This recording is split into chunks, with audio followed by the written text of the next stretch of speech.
So the impacts of one-to-one, PH one-to-one have been really exciting to track.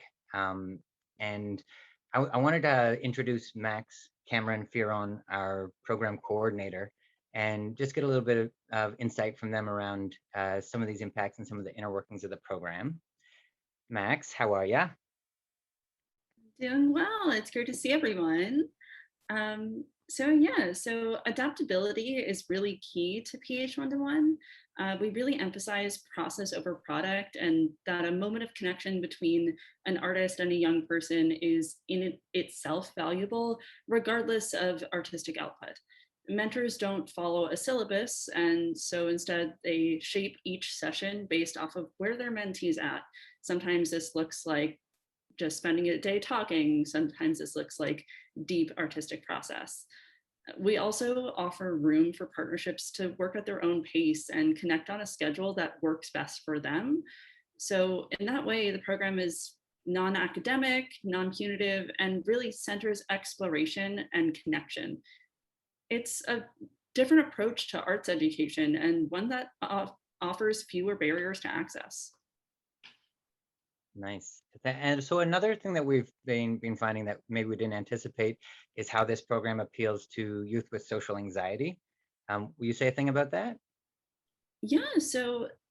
As many of you may know, there's an increasing phenomenon in our youth population, especially since the start of the pandemic.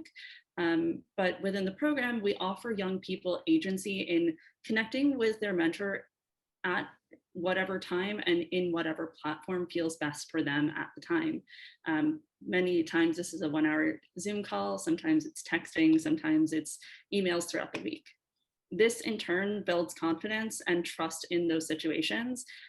One participant told me very early on in their mentorship, I'm a shy person, so it was surprising that we clicked right away. I feel like I'm talking to another friend. We also work with mentors and our fantastic community partners to connect participants with artistic opportunities and networks and support systems for their time after the program and beyond what we can offer. Nice. Yeah, and I think even this is a way that this program kind of outperforms the live drama programming that we've done in the past. There were people who were not attending those programs at the shelter, and then as soon as this program came, they immediately signed up. So it's a Mhm. great, little outcome of this.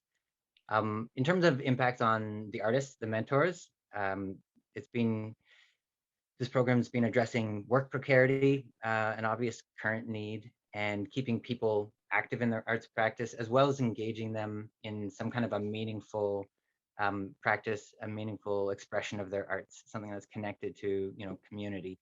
Will you share a little bit about that impact, Max?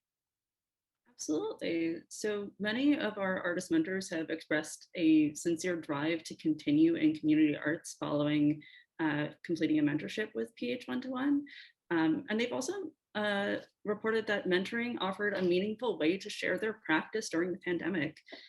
One artist told me recently, I was surprised by how much mentoring taught me to value my skill set. The pandemic meant artists should, pivot careers, you don't matter, but my own stubbornness to not do that is being valued by my mentee and by PH. The world was not valuing my time, and I was starting to decrease that value myself before this. So we can really see how working with PH one-to-one and mentoring youth is also providing artists affirmations of their creative potential and also the significance of the arts at this time. Thank you so much, Max.